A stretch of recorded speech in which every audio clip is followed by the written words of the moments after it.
I'm grateful you're watching and listening to this message. I hope that through what you hear, you really grow to understand what God says and how much He has shown His love for you in Jesus. As God's Word is open, I pray that He speaks to you. And listen, if it would be helpful for you to talk to someone, please reach out. We'd love to have a conversation with you. Again, thank you for watching. So I was recently flying into Atlanta.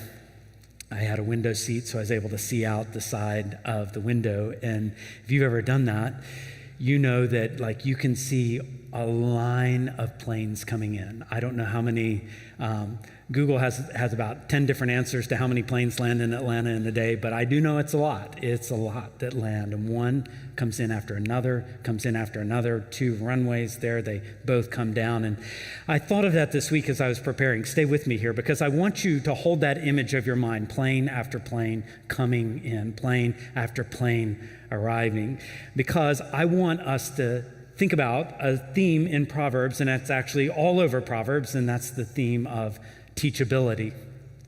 Teachability. When you're able and willing to learn, you are teachable. So I want you to picture all the things coming into your life, all the things coming into a life, landing in a life that would be flourishing. I want you to imagine God sending regular things into your life to teach you, to instruct you, to help you to learn. I want you to imagine them circling, and the things that are necessary for you to be wise and not a fool are coming into your life. And the things that are necessary for you to evaluate who are you listening to are coming into your life. And the things that are necessary for you we talked about this last week, for you to walk on a path without stepping on landmines, those things are incoming to your life. And the things that cause you to be successful, to cause you to hit the target that matters for eternity, not just for a brief amount of time, all those things are coming into us, coming from outside of us. God is providing it to you. All of this is available to you. So it's like all these planes kind of circling above, ready to come into our life. How will they land? Will I be teachable?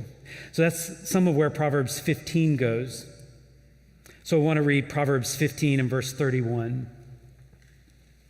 It says this: one who listens to life-giving rebukes will be at home among the wise. Again, this is Proverbs 15:31. Proverbs 15:32, anyone who ignores discipline despises himself, but whoever listens to correction acquires good sense. The fear of the Lord is what wisdom teaches, and humility comes before honor. We're going to look at several Proverbs today. I think all told it may be 40. So we'll go through them very, very quickly. But the volume, I want the amount, the number, to just cement this into our heart. Let's start here. What is incoming to us, okay? All these things are circling. What is incoming? God is providing help. God is providing help to us. What is coming in, and where should we be looking? Let's start with the fact that we all lack knowledge we need to do life well. None of us arrive fully loaded to do life well. I don't mean to be insulting, but we're ignorant. We have blind spots. There are things that are really, really important that we may not have gotten yet, that we really need to get. And so God puts us in the place to receive knowledge. So here comes knowledge in us. This is what Proverbs 15:14 says. A discerning mind seeks knowledge. Proverbs 10:14. The wise store up knowledge. But we don't just need information. We don't just need knowledge. Sometimes we need counsel and guidance. So God brings that in as well. It says in Proverbs 15:22, plans fail when there is no counsel, but with many advisors they succeed. So we have counsel and we have advice. Proverbs 20:18, finalize plans with counsel and wage war with sound guidance. So you have counsel and you have advice and you have guidance all available. So if there is information for you to do life well, if there's knowledge or guidance or counsel, God is sending that into you. Do you want that information? Well, of course you do. Of course you do. We should also recognize that not only do we have this pretty stubborn condition, and that is we are ignorant, we have blind spots, but we also are tempted, and at times we actually do wrong. We're tempted to do wrong, and sometimes we actually do it. We do wrong things, we do unwise things. So we need more coming into our lives. If you've read Proverbs, and some of you are reading through it, you're taking a proverb a day and kind of working through chapter by chapter. You notice there's a lot of words that just get repeated, and they're kind of synonyms. There's a lot of overlap with a lot of different words in Proverbs. Words like discipline, words like correction, words like rebuke, words like instruction. And so we probably have different translations in the room, and sometimes different translators use different words, but it's like this cluster of words, these synonyms that all sort of go together. But when you pull a few of these threads, you begin to notice some things like, okay, we could do unwise things. We could be tempted to do wrong things. And so we need instruction, and we need discipline. So there's a word in Proverbs, and often it's translated discipline, sometimes instruction, but it really is a training component. It's like a regimen. It's a curriculum. Like we need that help. So listen to Proverbs 4:1 that says this. There's like an educational component. Listen, sons, to a father's discipline. Proverbs 4:13, hold on to instruction. Actually, it's the same word there. Hold on to instruction. Don't let it go. Guard it, for it's your life. Proverbs 8:33, listen to instruction and be wise. Don't ignore it. Proverbs 12:1, whoever loves discipline loves knowledge. Proverbs 19:20, listen to counsel and receive instruction so that you may be wise later in life. So there's even like, do that now so that later you'll benefit. Proverbs 23:12, apply yourself to discipline and listen to the words of knowledge. And then it gives the opposite picture. What happens when you lived a life that was undisciplined? What happens when you live a life that was uninstructed? Then this is what that sounds like. At the end of your life, you will lament when your physical body has been consumed, and you will say, how I hated discipline, how my heart despised correction. So this is in the category of hearing hard things. There are lots of things that I enjoy hearing. Someone pays you a compliment, you love hearing that. Someone gives you a word of encouragement, you love hearing that. But these are the hard things to hear. And Proverbs says, are you seeing that plane come into your life? Not only discipline, but there's another word that comes up again and again in Proverbs, and that's the word correction. It actually has a negative bent. If discipline kind of had a training bent, an educational bent, this one actually has a very negative bent. And by negative, I don't mean that's a problem, because sometimes we need to hear negative things. Sometimes we need to be confronted. Sometimes we need a reprimand. Sometimes we do need to face punishment. We have experienced the blame of doing something. Sometimes we do need to hear, that was not right. That is not okay. You have got to stop this. How open are you to hearing that? This is what Proverbs 6:23 says, for a command is a lamp, teaching is a light, and here's the word, and a corrective. So here you see corrective and discipline. Again, they overlap a lot. Corrective discipline is the way to life. The one who accepts correction will be honored. Whoever listens to correction acquires good sense. Better and open, same word here, reprimand than concealed love.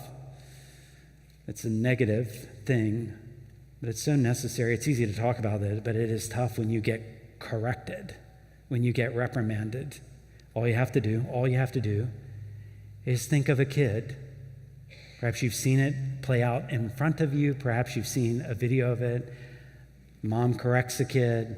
Dad reprimands a kid.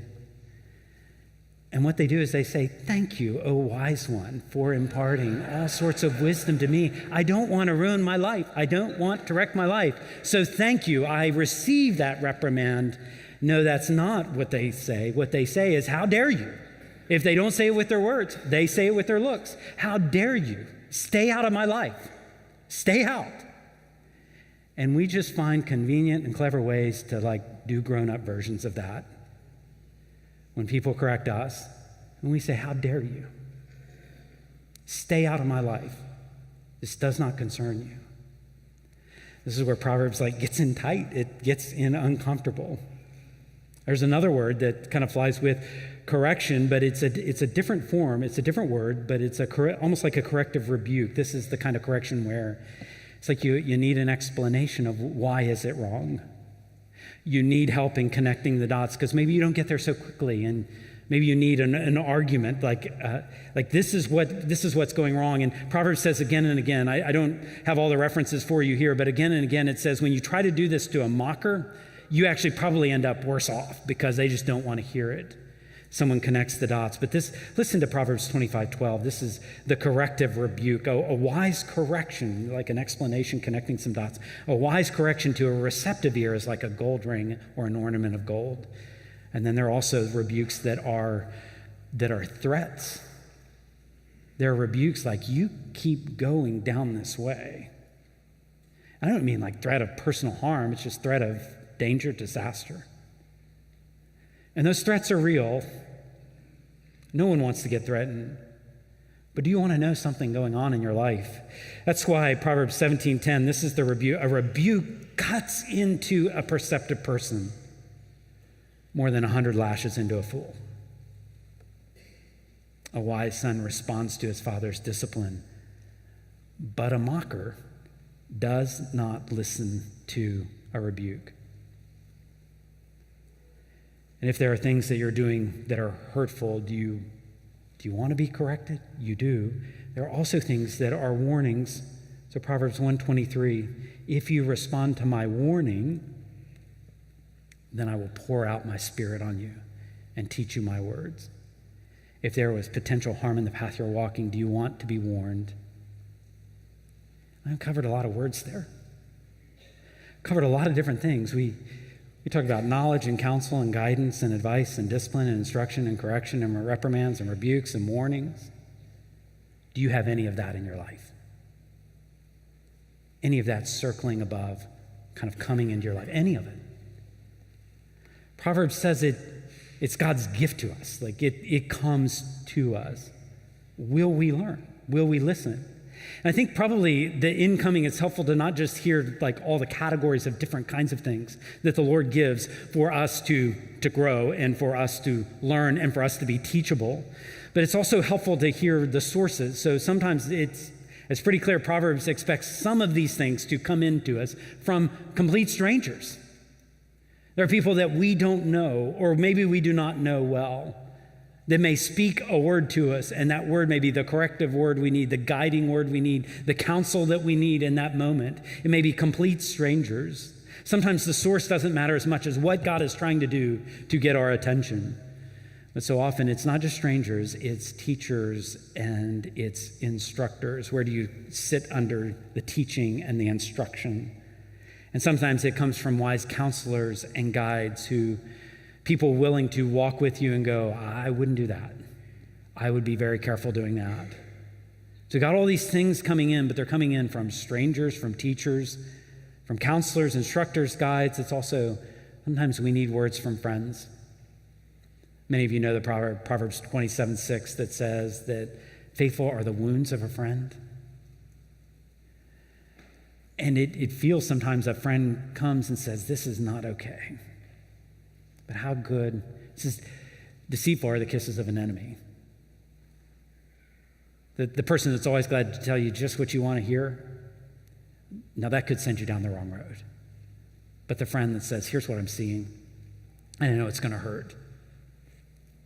We have friends who are trustworthy enough to wound us for our good.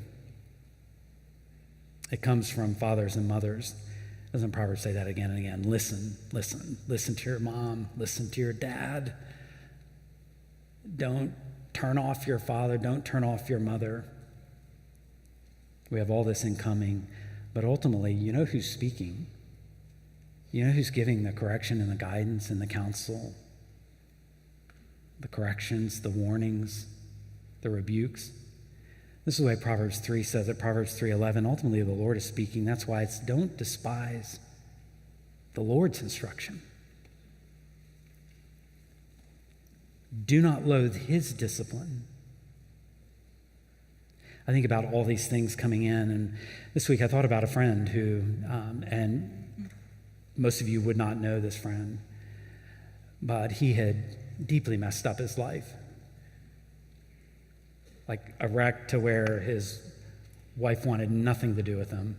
And so she actually left the marriage.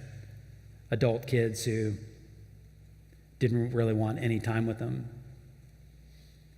He's so stubborn and so hard-headed. His life is just like one after another. It just seemed like it was going off the rails. And one moment, like life stopped for him. And he had to evaluate everything that I just said. Like, okay, these words are coming in. These words of correction, these words of rebuke, these words of warning, these threats, this guidance, this counsel. It's coming in.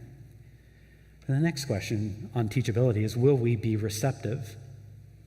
It maybe is the question of Proverbs.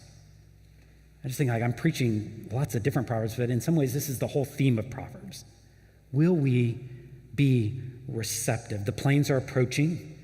Here comes the plane with discipline. Here comes the plane with guidance. Here comes with knowledge and instruction and rebuke. Here they come in, but will we receive it? If I can, kind of work the analogy a little bit further, will we let that plane land? Will we let it taxi up to the gate? Will we put the jet bridge on? Will we open the door? Will we let the cargo come out? Will we let what's in it come out? Will we do that? Will we let that happen? Will we be receptive? Will that happen in our lives? Will we listen? This is at the heart of Proverbs, and it paints this picture over and over and over again in two different ways. One is the negative way.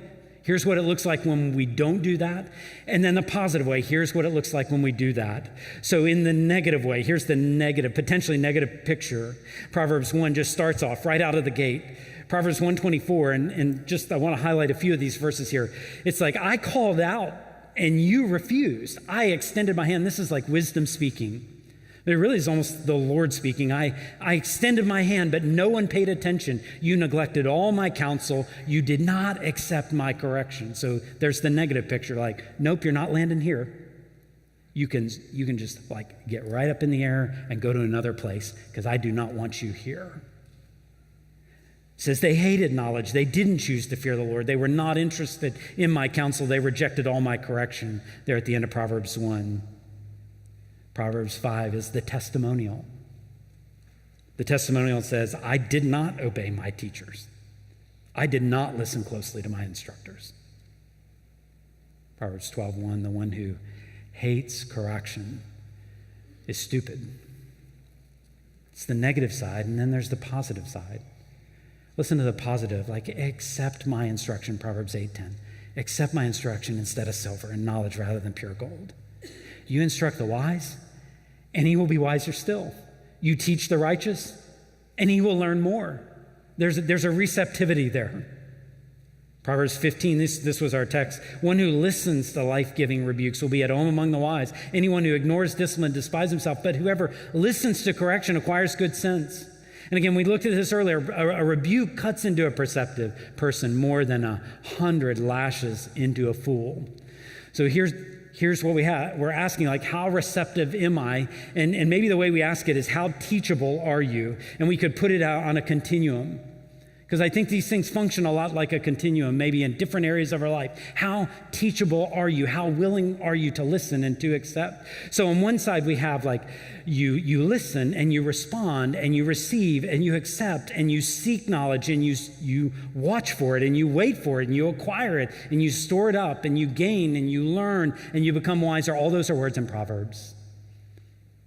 So on one side of it, that's the posture of someone that like just is so teachable.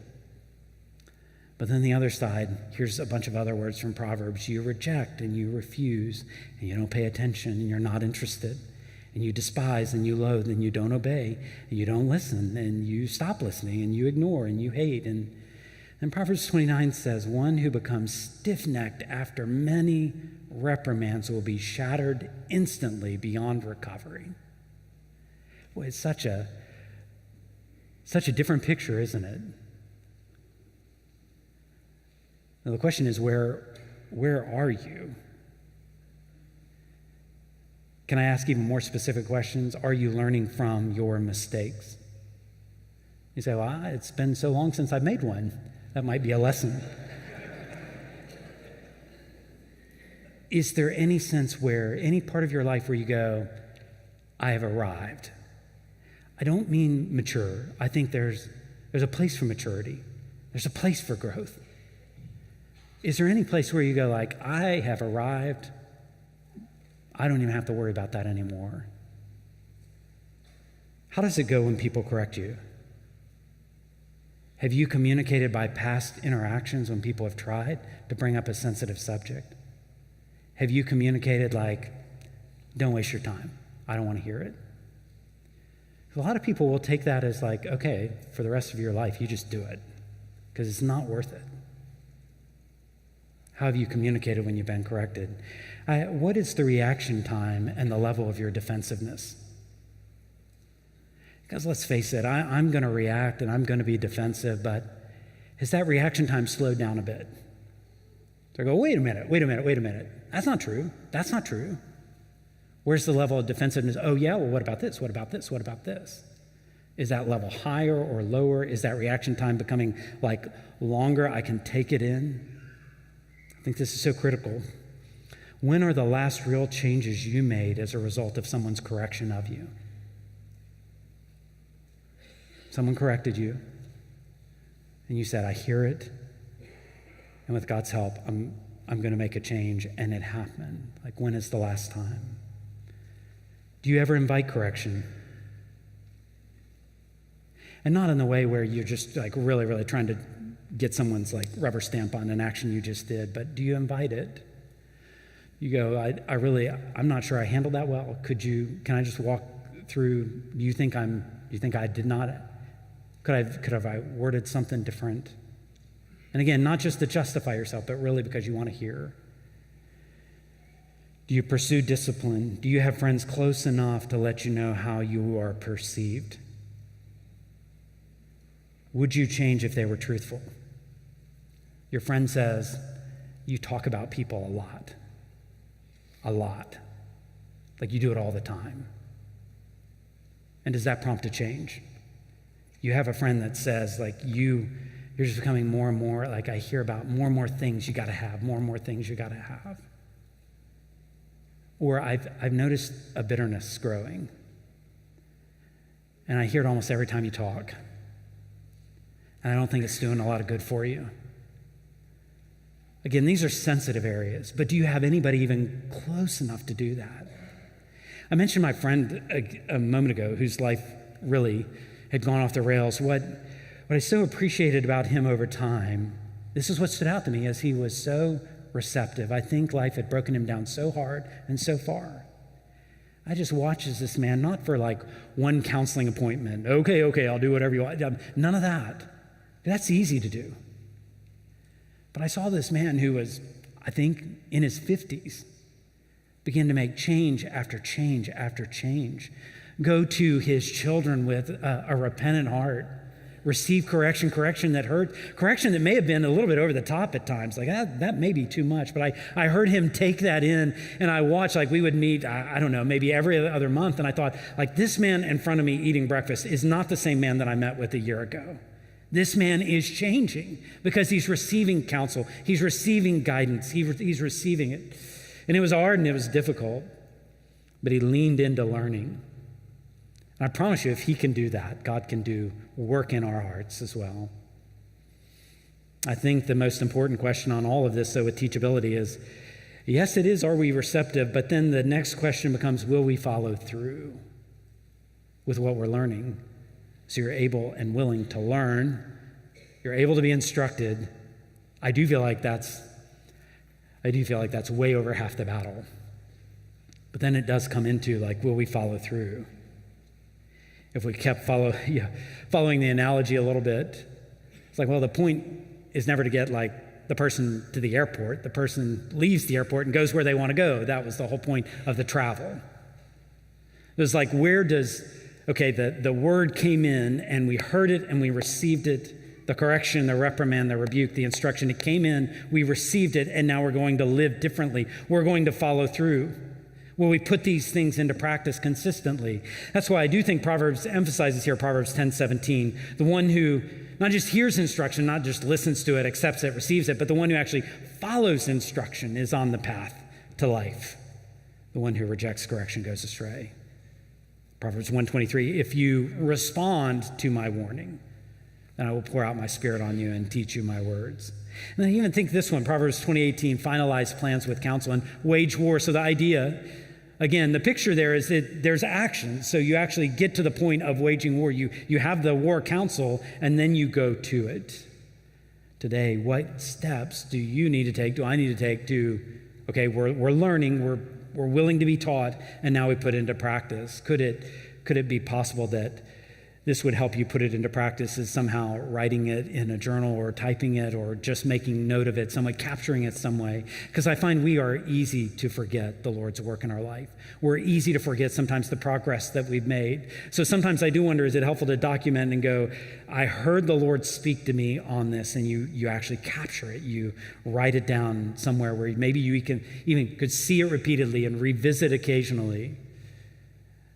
Write down where the Lord has moved in a dramatic way, even in an ordinary way. Gives you so much more motivation to go like, I wrote that with my hand, or I typed that with these fingers. And these are areas where the Lord is speaking clearly to me. Do you capture that? I think it's valuable to us. I wonder if another thing that would help with follow through is strategic accountability, where you reach out to a friend to help. And you go, will you hold me accountable to this? Will you tell me when you see something wrong? You're putting another person close to you.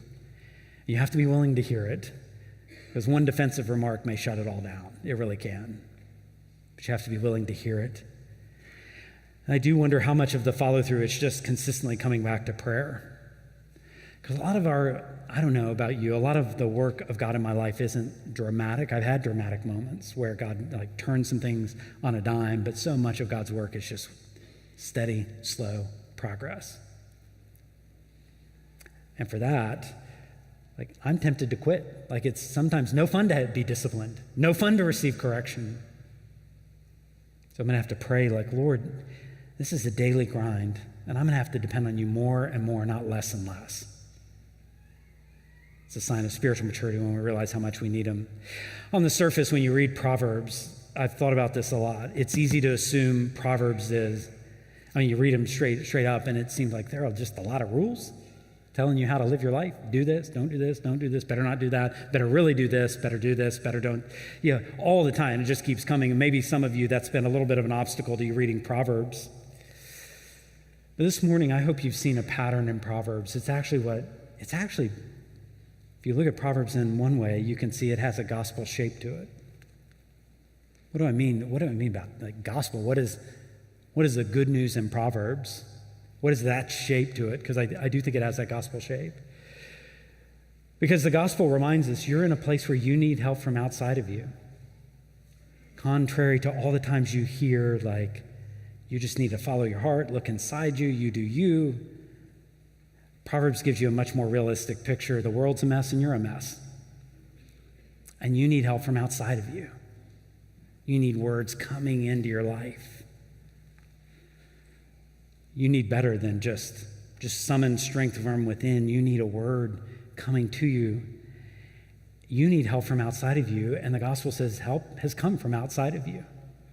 When you were not looking for a Savior was coming to find you.